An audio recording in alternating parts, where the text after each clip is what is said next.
This week on Breaking Bullying, we meet a man whose early formative experiences with bullying helped shape him to become a coach and a mentor. Let's hit that music and let's get started.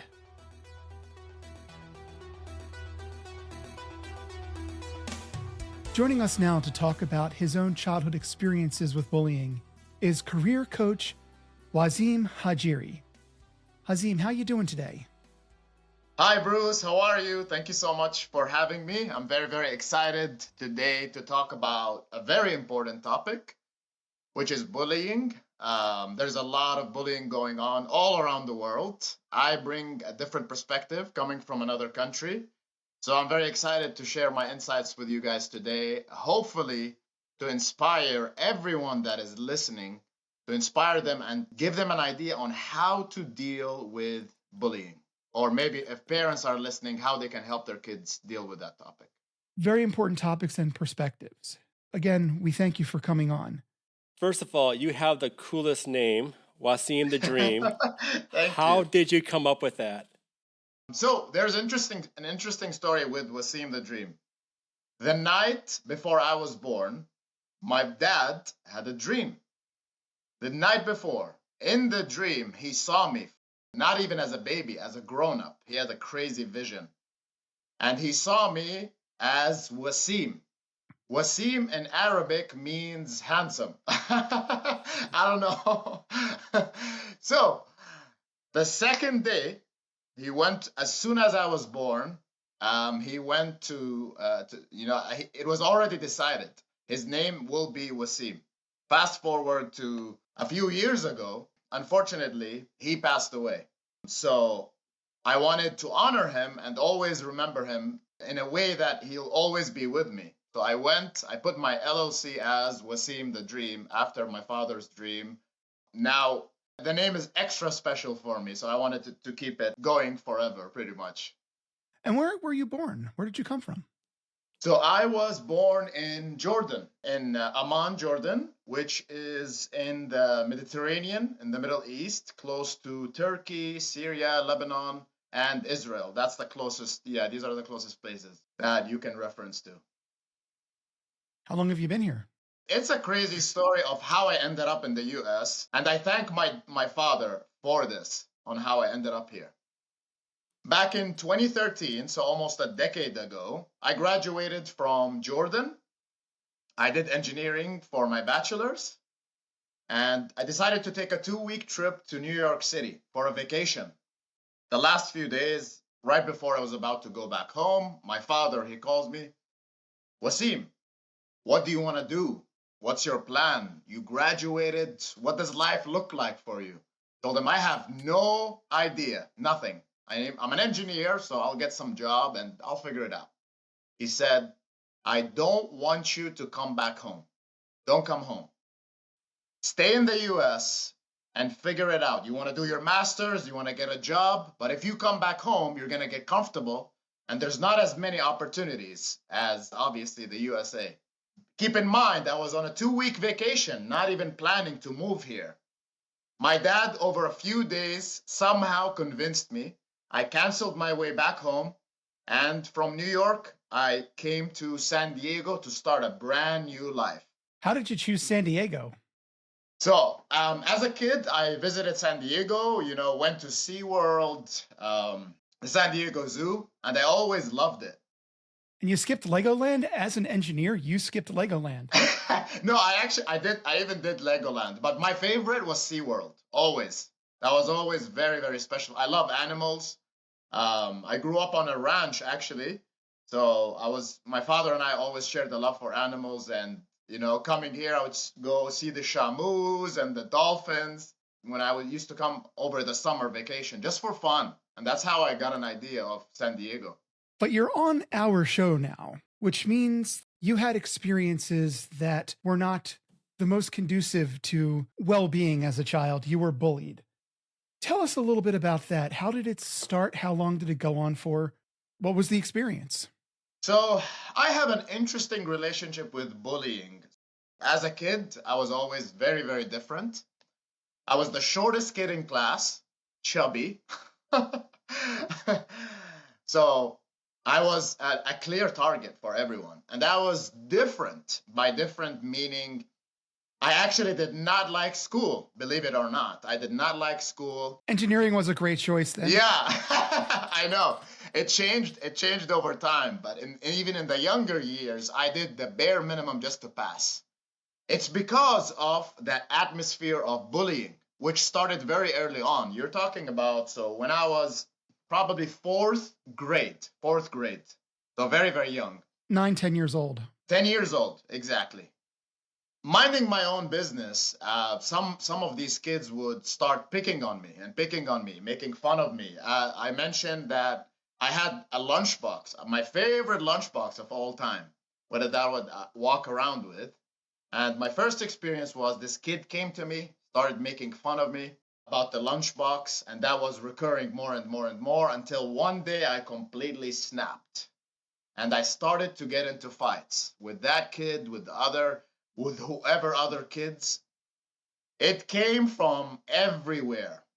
But growing up in Jordan is very, very different. It's a completely different world, right? So it's a fight for territory. You have to stand up for yourself.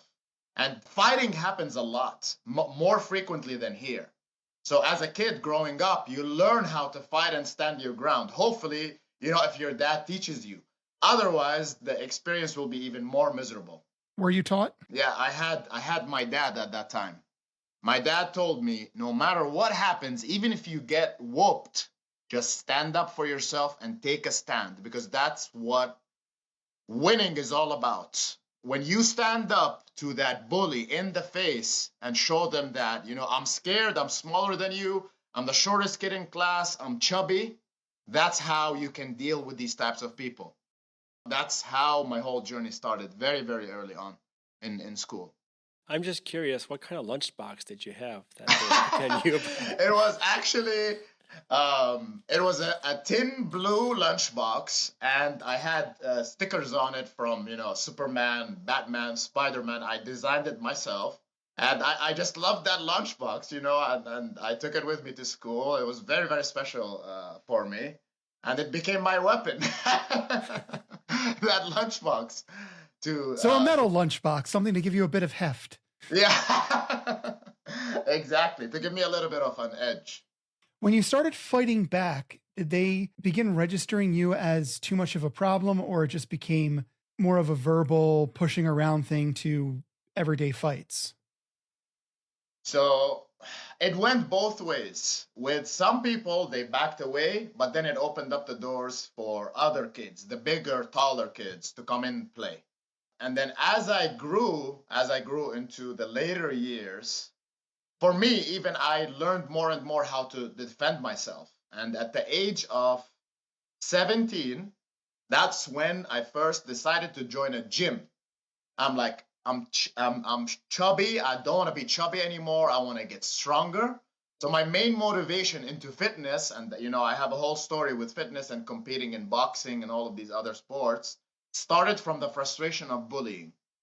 And joining a gym was my safe sanctuary. I met an amazing coach who built me up, who boosted me, and I was telling him I'm getting bullied all the time. I really want to defend myself. What do you suggest? It's like the first thing is you build up your own self. You work on your fitness. You hit the gym. You clean up your diet. That alone will boost your confidence and make you stronger. And when you look stronger, people will mess with you less and less. And that was actually the beginning of my fitness journey and how I got into fitness and boxing. Was there a time in grammar school when the bullying stopped, or did it go on throughout your high school years? How long were you bullied for? So you can say, okay, early on, between fourth and seventh grade, that was the most, fourth to eighth grade.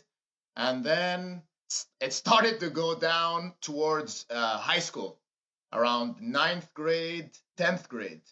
And around that time, 10th grade, is when I started to get into fitness, and the bullying went down as I, improved my physical appearance and my personality and everything. So fitness changed the whole trajectory of the bullying all the way until high school.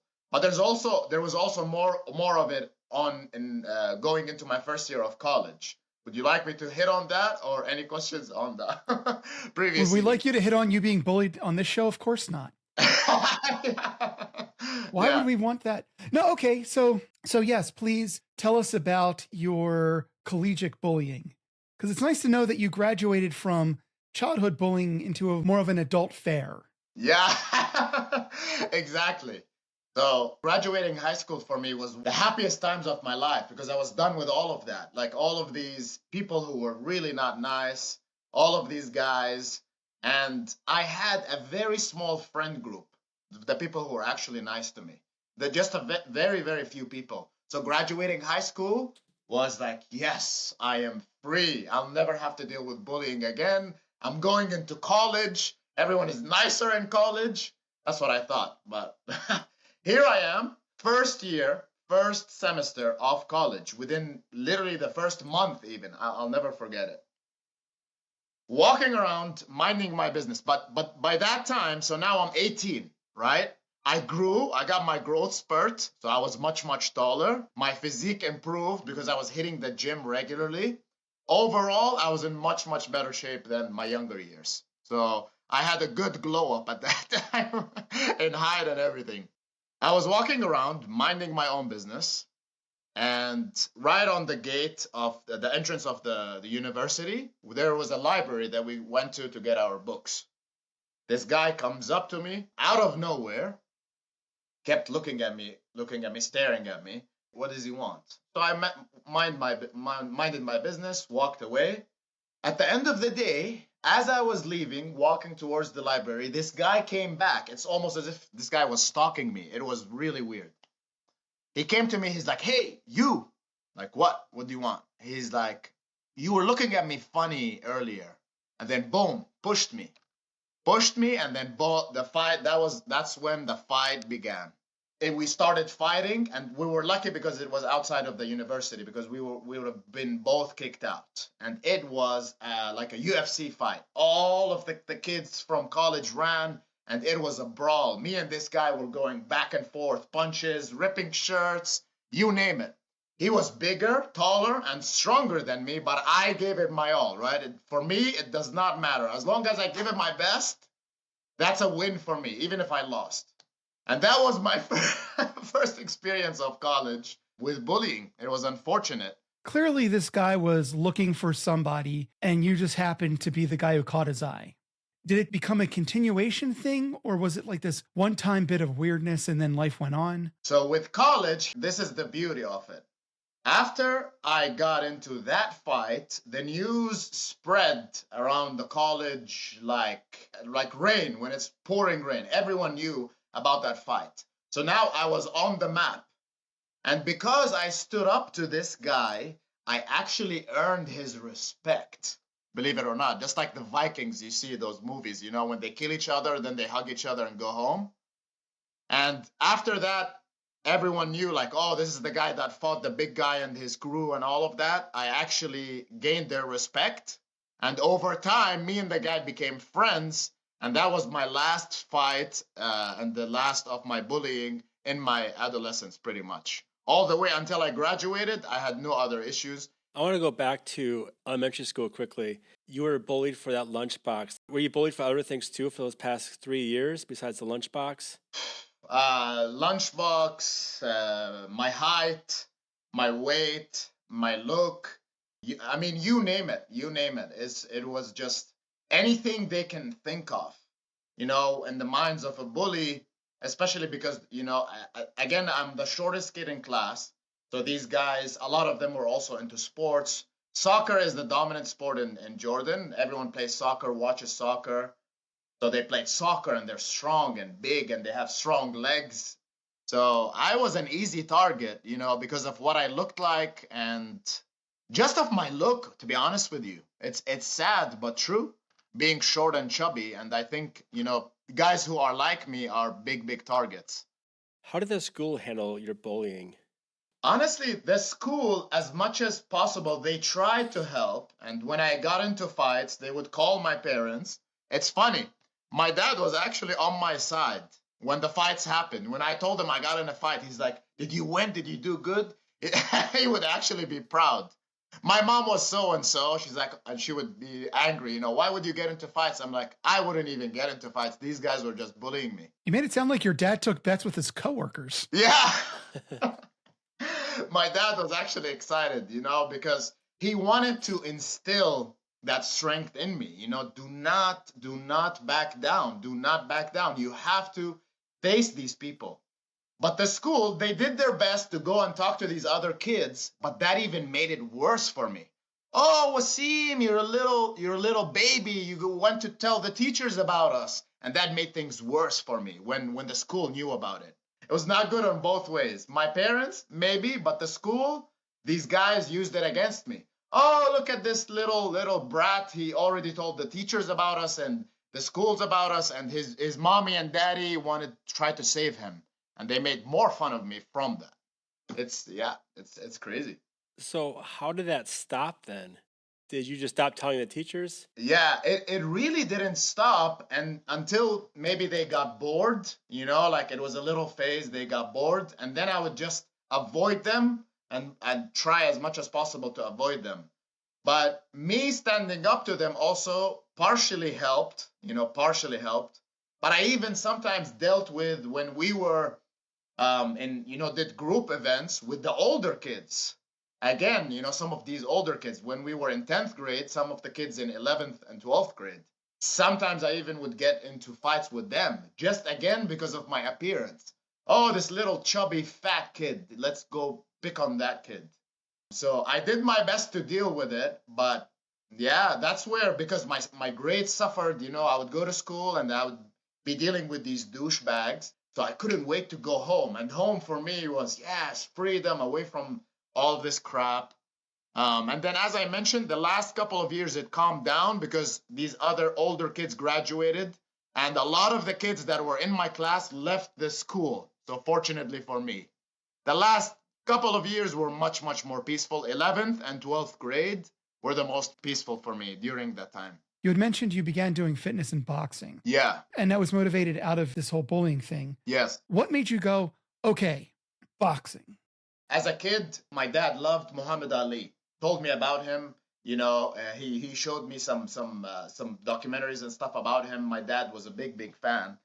And that was always in my head, like, I want to be strong like Ali. Ali was always beating up people. I want to get strong enough so that no one will ever mess with me again. I just wanted to defend myself and defend myself effectively and be actually strong. Not like a chubby, short kid with zero experience. That's all. I wanted to learn how to fight, to really fight, so that next time I'm in a situation, I'll defend myself and leave not bruised up and, half of my face bloody and all of that. So that's why I really wanted, the main purpose was to defend myself effectively. So it was because you were losing more than you were winning. Yeah, absolutely. Did being a victim of bullying have any impact on your life right now? Yes, but actually in a positive sense. So before COVID, 2018, 19, I went around to some of the schools here and I was talking about bullying to the younger kids, especially like we have a couple of schools here with underprivileged communities and international and people from other countries. So I would share stories about that. And all of these kids, I could feel their pain if they were, and a lot of them were dealing with bullying. I talked to their teachers. So that drove me to have a purpose right now to talk to these younger kids. Every time I go even to the gym, in the boxing gym, there's a lot of these younger kids, and I sit down, we talk about them. I always ask them, do you get bullied in school? Is that why you're here? And most of them actually say, yes, I'm frustrated. I want to learn how to fight. So I sit down and talk to them and calm them down and mentally help them get in a better place, and to be just able to deal with these things. And what would you say are your main points of advice when you are talking to these kids?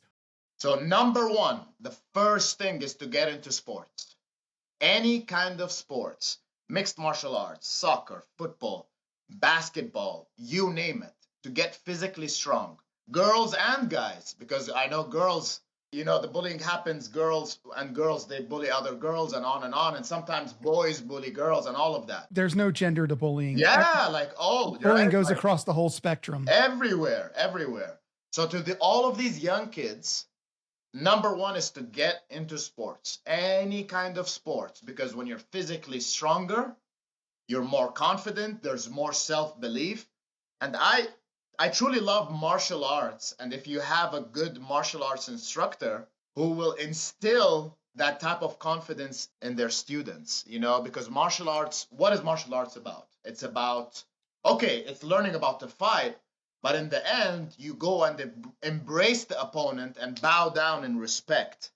So if they learn how to, I can beat you up, I'm not going to use it, but if something happens, I know how to defend myself.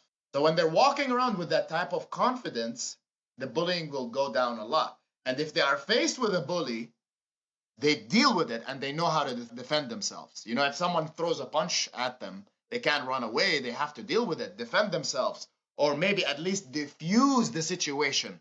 That would be number one. And if they are dealing with bullying right now, please talk to someone. Talk to someone, because I know a lot of kids are scared to talk about it.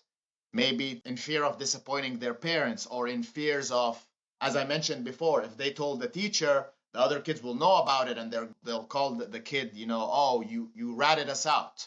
So to talk to someone, absolutely. Someone who will understand, that's the second piece of advice. And then third, I would say mentorship or coaching. To find someone who will build them up, build these kids up, and to help them understand who they are and how they can be better in life. So coaching and mentorship, that would be the third pillar that I would recommend. A lot of kids today, as you know, sit on their tablets. Yeah. They don't want to do sports. As a parent, how do I get my child to join a sport when he doesn't want to do it? It's funny because when I was dealing with that phase, I was a video gamer myself, because games were my way out of school and all of the nonsense. So I loved video games growing up. I played a lot in that time. Let's say your kid loves video games. I would say recommending trying a couple of different sports and then giving him or her a reward. Like, if you try a few of these sports, I'm going to buy you a brand new video game. And instead of playing for an hour, you can play 2 hours. So you can mold what they like and then maybe give them some type of reward. Like, hey, if you just try this sport or any type of sport and then allow them to try different things, martial arts, basketball, football, soccer, gymnastics. And then nowadays, there's so many different ways for kids to be active. Maybe even make it simpler than sports. Let's say you, the dad, will work out with them at home. Just do some push-ups every day. Or a YouTube dancing video. They like dancing. So I would say find fun ways, for your kid, and then give them a reward for doing them. If they love video games, say, hey, I'll buy you the latest iPad if you try, doing 5 push-ups a day for a month. You know what I mean? Make it fun and engaging. I think it's because first you want to understand your kids' world. Like, what do they like? What do they not like? What will they resonate with? And if you hit on the things that they love and enjoy and you see like, oh, wow, they're engaged, you'll grab their attention and, you'll get them more engaged. As a martial arts instructor myself, I get a lot of kids who come to my school that will be these couch potatoes. They don't want to be here. They don't want to do sports. I see the parents that push their kids to do it and they stay and they love it. And then I see the parents that just give up. They don't want to fight with their kid anymore. They just give up and they let the kid win. Sometimes the parent needs to take responsibility as well. Absolutely. We don't have that mindset anymore as a parent, like, oh, it's too hard to get him to do anything. So just go sit there and play on your tablet. Okay, from your perspective, because I know sometimes it's difficult, but this is where, yes, the parents come and play when it comes to assertiveness, I would say, and discipline. As an example, your son, let's say he's on the couch all day, does not want to go, does not want to move, not want to do anything. Take that iPad away. Take that iPad away. Yes, they're gonna hate it, but say, hey, listen, if you want to play on your iPad, I want you to be healthier. I want you to grow, to be strong, and live for a long time. Just 30 minutes of exercise a day, and you'll have your iPad back. So it has to be some kind of discipline there and assertiveness, from the parent. They're not going to like it at first, but with repetition, and I would say rewarding them with baby steps, let's say starting with 10 minutes of exercise a day, or let's go for a walk around the neighborhood, 5 minutes a day, and then slowly 10 minutes a day, and finding a way to reward them. Like, yeah, if you do this for a week or two, I'll buy you a video game. If does that make sense? So finding ways to make it something small, baby steps, and rewarding them accordingly. So it has to be a form of discipline. Yes, they'll not like it, but you know why you're doing this, and it's for their own good. That discipline, kids have to learn it at an early age. It's so important. Does that make sense? There's another piece of what you asked, Tim, which is these parents giving up. And you talked before on other interviews we've done about in your class, parents sitting there as their kids are doing whatever they're doing, and they're on their iPhone and they don't watch the kid get the achievement. There's a certain degree of parental engagement. And I'm going to put it out there beyond discipline. Yes, discipline needs to be happening, but that's only one piece of it. There's a certain degree of parental engagement. And I say this as somebody who's not a parent aside from 3 dogs, but parents need to be engaged. You can get a lot more out of sharing an interest. Even if it is video games, you need to foster that kind of relationship and connection. And that helps you ask them to take the steps past where they're comfortable going. You have to make sure that you are involved in your kid's life. And yes, I know you work. And yes, I know you're providing. And yes, I know you're tired. But you had the kids. And this is part of it. So even if they only want to play video games, and you want to get them to get off the couch and work out, play video games with them. Do it together. Do it together, but don't just do it as like, I'm here patronizing you. Oh, it's so cute that you've won. No, be engaged in the games that you play. Connect to your kids. That way you can take it off the video game and get them outside playing catch or lifting weights or going on a hike. And I get it. It sounds easy when you say it, but it does take a lot of work. I have 5 kids. I have 5 kids. Yes. It's not easy. It's tough. But even taking those baby steps, like maybe play a round of a video game with your child or a board game, whatever it is may be, and then eventually make a deal. I'll play whatever we're playing for a video game. Then you go for a walk with me.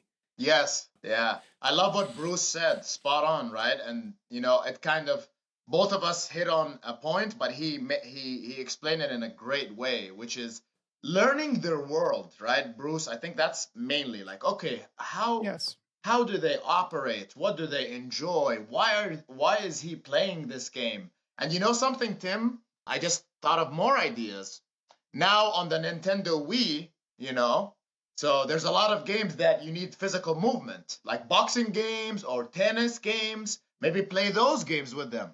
That they're gonna get the exercise without even feeling it. You know what I mean? And they're going to get all of that energy out, and you'll have fun.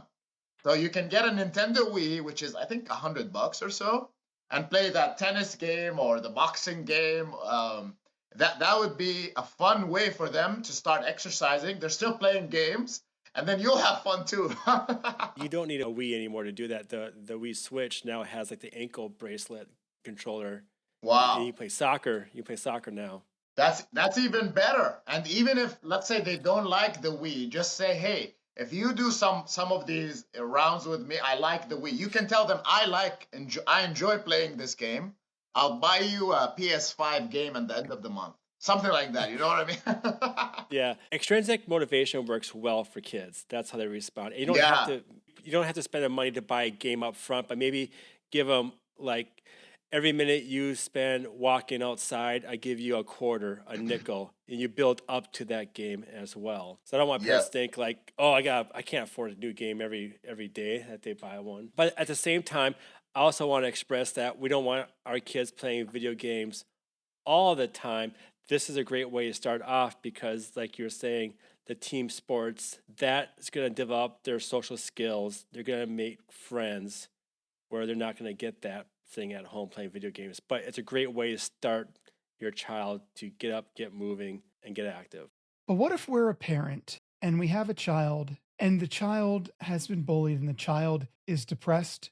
The child has already been ground down pretty heavily. What do we say to this child? What do we do with this child? Because the child has already lost hope. I would sit down with the child and understand exactly how they're feeling. And in a deep way. Tell me what happened. Tell me why did this happen? How that makes you feel. Express to me all of your emotions. So the first thing is to let it all out.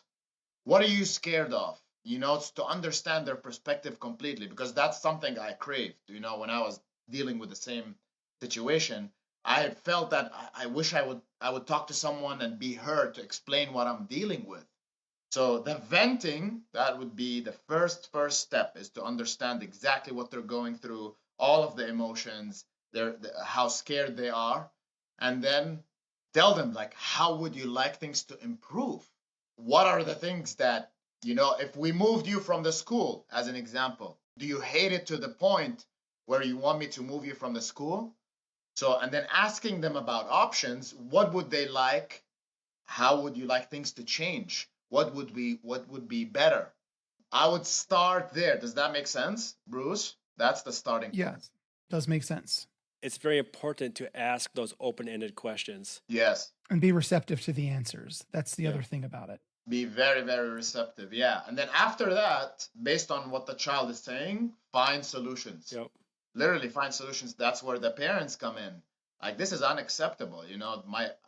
My kid cannot be continuously bullied and all. And so finding ways to fix that, and it depends on also the perspective of the kid, right?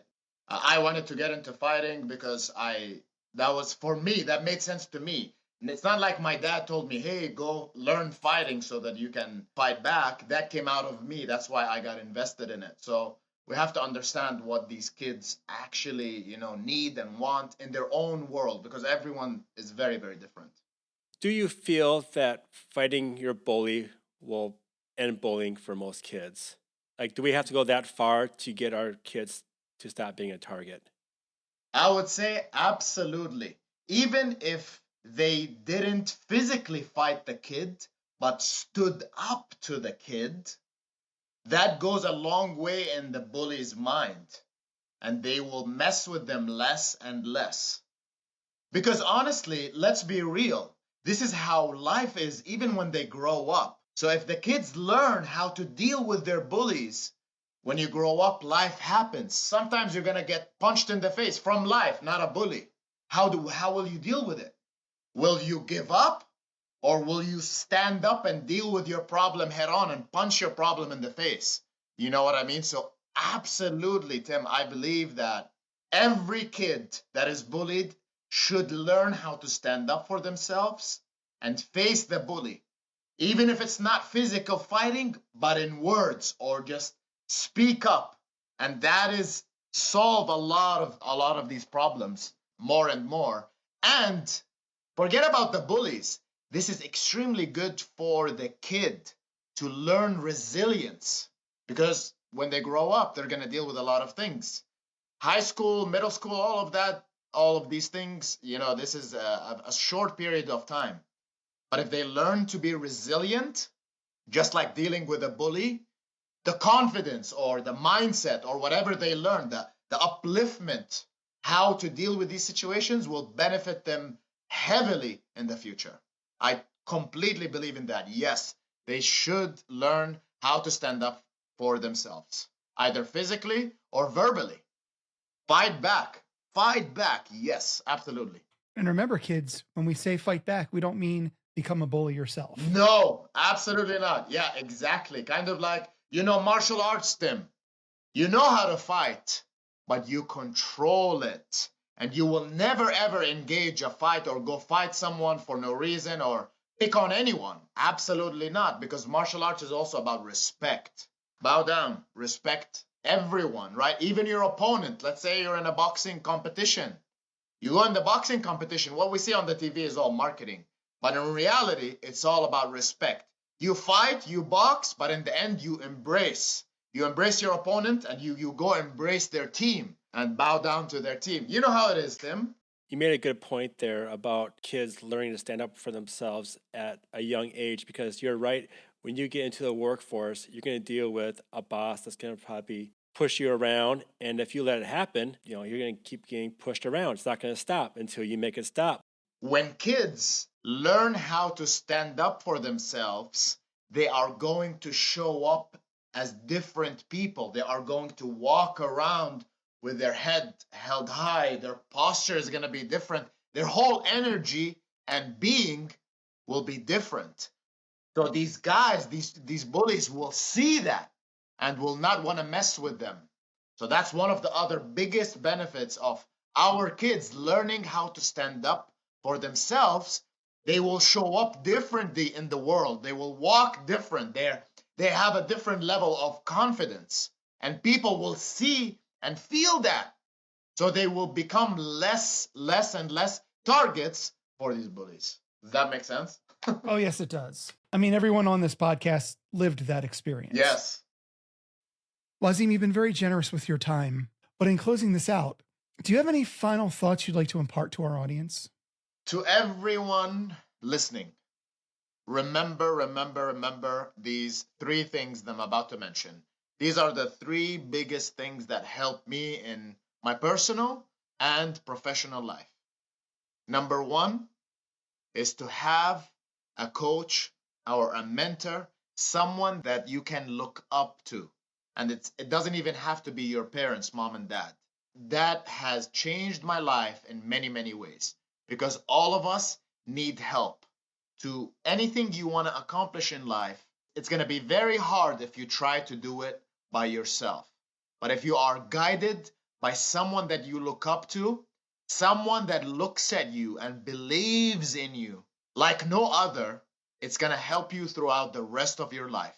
Whatever you decide to do, 10 years from now, 20 years from now, 30 years from now, always have a coach or a mentor. Number 1.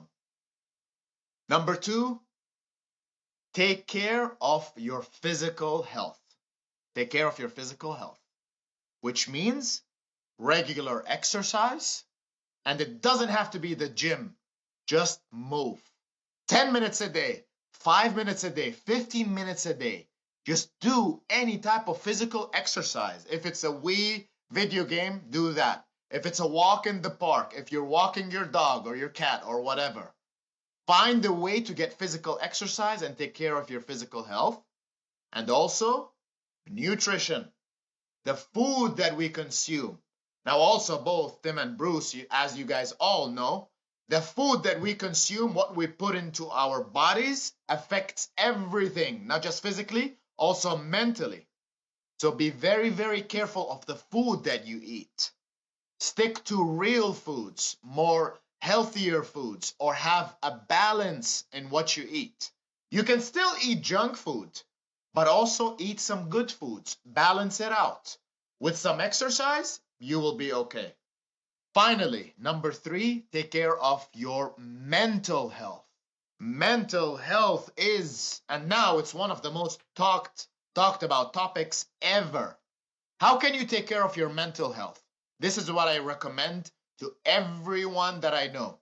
From the babies to the kids to my mom who's 67 years old. When you wake up, start your day with a small meditation. 5 to 10 minutes. You can sit down and just simply breathe and think about things that you're grateful for. The first 30 minutes of the day set the tone for the entire day. That's why I recommend starting with a meditation. And then journal. How am I feeling today? Write it down. If you go to any therapist, one of the first things that they recommend is having a journal. I journal every single day. Here's one of my journals. It's full. What are your thoughts? How are you feeling? Especially the negative thoughts. When you write them down, you will feel so much better mentally than all of these thoughts being in your head, and you will be able to process things better. So we talked about meditation, we talked about journaling, and then physical and mental health. Those are the most important things. And the first one that I mentioned is having a coach or a mentor and community. Yeah, let me add that one last one. Find a community. Be in a community that is supportive, that loves you for who you are, and shares your passions. That's a beautiful 4 out of 3 list. Yeah. Thank you so much for that. It kind of became 4 out of 3. Yeah. So, Wazim, if we want to get a hold of you or follow you, where would we do this? All of social media, it's Wazim the Dream, after my dad and my company, my LLC.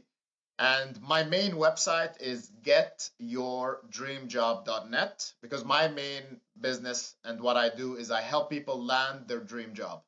So if you need professional help, but other social media platforms, Wazim the Dream. I can be found everywhere. And you know what? Just to be gross about all these things, tell us a little bit about your book.